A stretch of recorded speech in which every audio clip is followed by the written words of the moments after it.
The doctors have come up with a plan to fight Freddie the tumour, and it sounds brutal. So what's the plan? What are they going to be feeding me? And how do you handle the enema within? Come this way through the curtain of blurred colons and find out what's keeping me up at night and down in the day. Welcome to my YouTooSpain diary.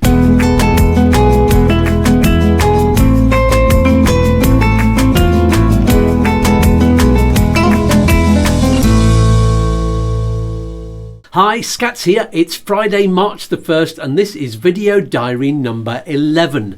This video might get to you a little bit late because as I was making notes for it, ready to film, there was a power cut in the house.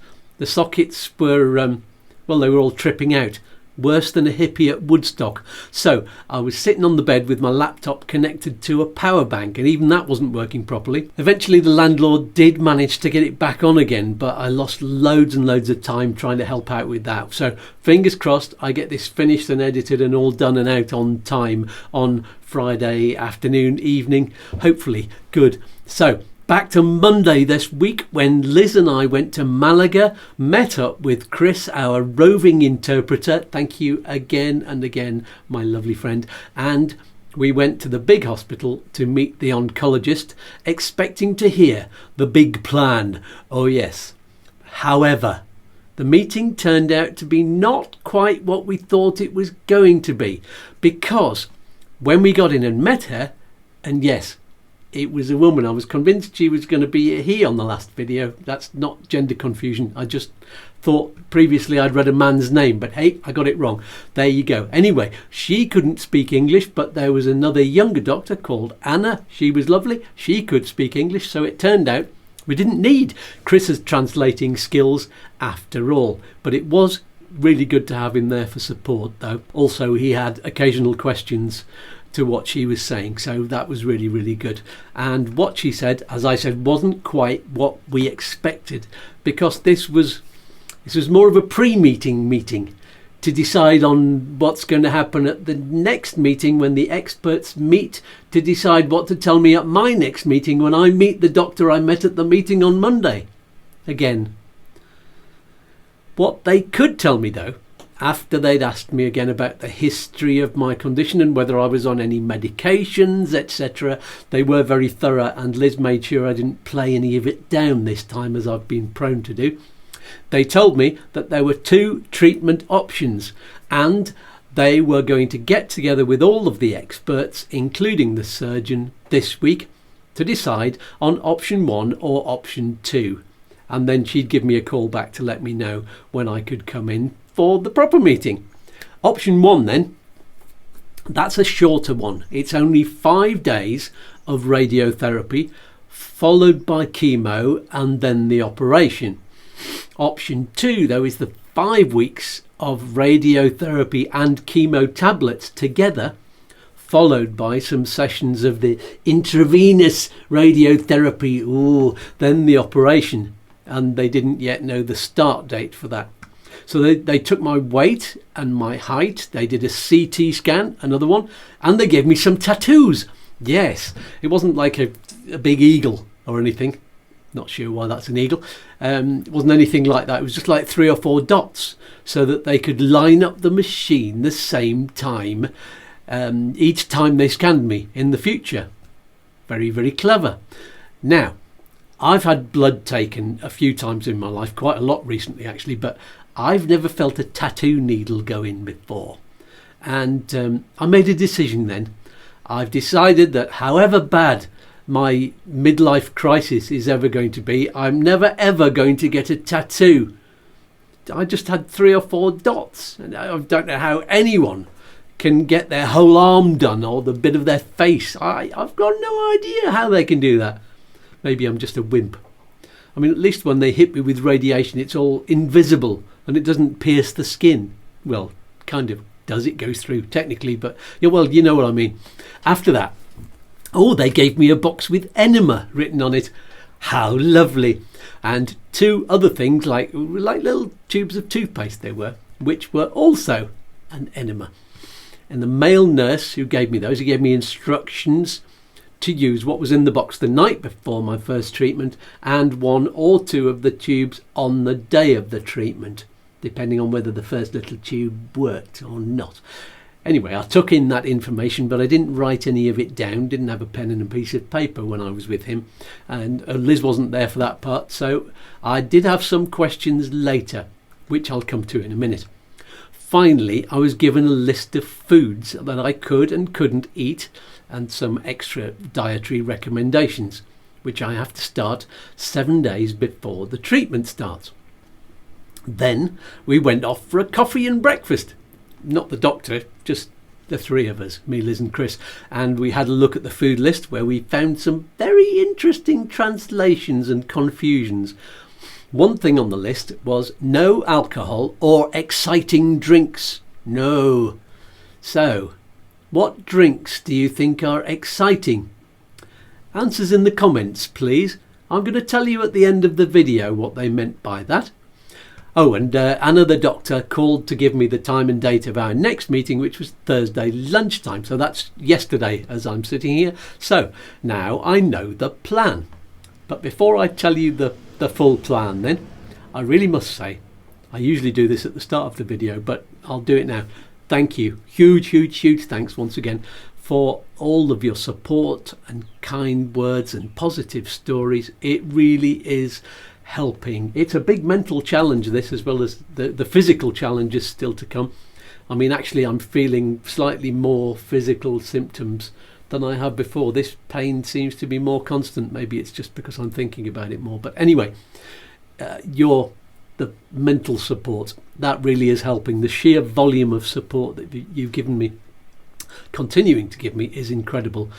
They say, whoever they are, that it takes 50 positive, what should we call them, affirmations to equal 1 negative thought. I don't know how true that is, but keep the kind words coming. It's working.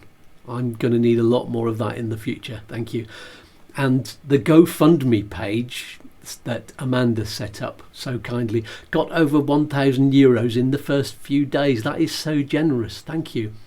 As you'll see in a minute when I tell you the details, the quite harsh details of what the treatment is and how long it could take, we're going to need quite a lot to keep the wolves from the door, even if I can manage to keep making some videos and anything else that I can get done. So thank you so much again for giving the campaign a really brilliant start, and do feel free to donate and share and help in any way you can.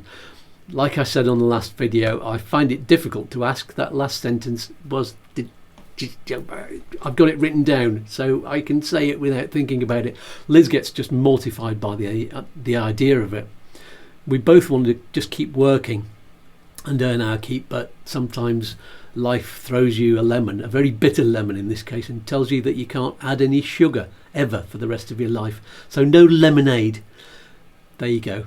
We'll do our best, but the link is in the comments and in the video description, and possibly on screen if I can manage to sort out the QR code and somehow put it on the screen in the edit. Who knows? That hasn't happened yet. Right then, tell us the plan, Skatz. Yeah, I hear you. From March the 21st, it's going to be radiotherapy and chemo tablets every weekday for 25 days. That's 5 weeks.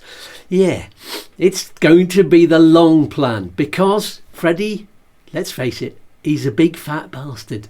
So they're going to have to hit him hard and long to shrink him, to destroy him, to annihilate, tear apart, dismantle, smash, shatter, hit really hard with a thesaurus. Our Freddie the bastard. Yes, then after a recovery period of up to 4 weeks, they said, they're going to punch him with more chemo, this time direct to the bloodstream, with a potent mixture of 3 really nasty chemicals targeted to beat up anything called Freddie. That will be every 21 days for 6 cycles, I think they said. Yeah, it's going to take 21 days to recover each time they've put something straight into my bloodstream. That sounds like it's going to be harsh. And if I've got to recover for 21 days, nasty. I just feel like it's getting a bit real. Then after more recovery time, they should be able to cut out what's left of Freddie, probably using a robot, because it's an area of the body where they don't want the inside of me exposed because of the dangers of infection. It's the safest way, apparently. So that's the whole plan then. Things that can go wrong? Well, sometimes the radiotherapy machine can need recalibrating, so a treatment or two might be cancelled and added to the end of the 25 sessions.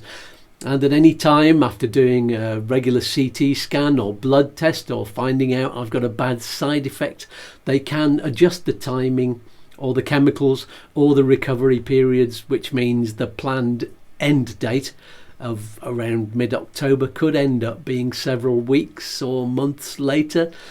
And then there's still recovery time after that. It's a minimum of 7 months plus the end recovery time. So that's definitely the whole of the summer season out, and possibly the rest of this year or more of missed work. Eek!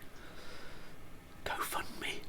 Oh, and I didn't say much about the chemo tablets. You'd think that part of the treatment, that would be a bit milder because they're in conjunction with the radiotherapy and they're at the start, and that the bad chemo is at the end with the injections. But when the hospital pharmacist gave me the tablets, she said, whatever you do, don't touch the tablets. They're highly toxic. She didn't do that with the finger and the starey eyes, but that's how it felt. I mean, I have to take these 3 tablets after food twice a day, 12 hours apart, and I've got to pop them out of what they call the blister packet, one at a time, into a little container, straight into the mouth, then the mouse, straight into the mouth. That's better. Don't give it to a mouse. Straight into the mouth, then wash it down quickly with water. I've got 3 times. Sounds a bit scary, but if I can't touch them with my fingers, what's the inside of my mouth going to be like? Not looking forward to that. And the pharmacist even put on gloves to wrap up the packets inside a bag so that I wouldn't even have to touch the outside of the bag. That the packets are inside. Anyway, the box and the big plastic bag with the rest of the tablets, because there's 150 tablets. Yeah, 25 days, 3 of them twice a day, 150. That is. They're now sitting on my dressing table next to the enema medication, and they're glaring at me with evil intent every time I go to bed and wake up. I keep waking up expecting them to glow in the dark, but it's not happened yet. I think it'll only happen when I least expect it.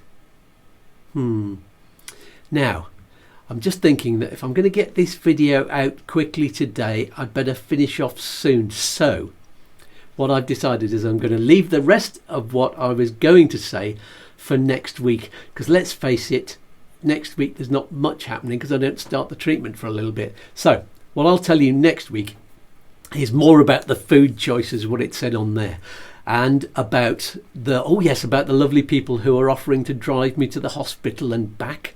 Thank you to them in advance. And about how this all feels to me at the moment. It's all a bit bizarre. I'll go into more detail about that. And also what I'm imagining the treatment to be like, and what I'm imagining the room to be like where the radiation's all going to be happening. Yeah, I've had some thoughts about that. Also, whether I'm going to be able to do some gigs just sitting down and singing. I'll have to get people to put the kit up, or I won't be able to play the guitar. So, but yeah, see if there's a way around that so I can at least get out and sing, because that's going to at least make me feel good. And also what I'm doing about my food regime, because you know, I told you before I do regular intermittent fasting, so I've been eating only in a 6-hour window, but I'm going to have this 12-hour window. And also, do I keep on with the low carb? Does that fit in with the food that they're asking me to eat? Am I allowed to lose weight? These are all the questions I'll go through next week. And finally, about the more complete enema instructions I asked for from the male nurse at the second appointment. We'll talk enema next week. That will be fun. So I'll leave you with the answer to the question I asked earlier. What did it mean when they put on the list of foods I couldn't eat, no exciting drinks? Well, it turns out to be energy drinks. So I said, what, no caffeine? And they said they advise against it. So no coffee. Well, I'm not really very happy about that, because my brain gets a bit slow if I don't have my 2 little coffees. Coffees? See, it's happening already. It's not very much, just 2 little ones. These diaries might get a lot slower and longer without them. It's a bit worrying. But they don't want me to do more pooing than necessary, and I need to keep hydrated, and coffee tends to do the opposite of that. Will it help if I drank loads more water? Will that just do the opposite and help out? I don't know. I wonder. Maybe I'll have some answers about that next week. Tune in next Friday then for another thrilling episode of Feck Off, Freddie. Keep your fingers and toes crossed, you lovely people. And as always, raise whatever container of whatever drink you have. Don't get exciting drinks. Raise your glass with you. You can have exciting drinks, but I can't. Anyway, still alive! And of course, let's do the cancer dance. Here we go.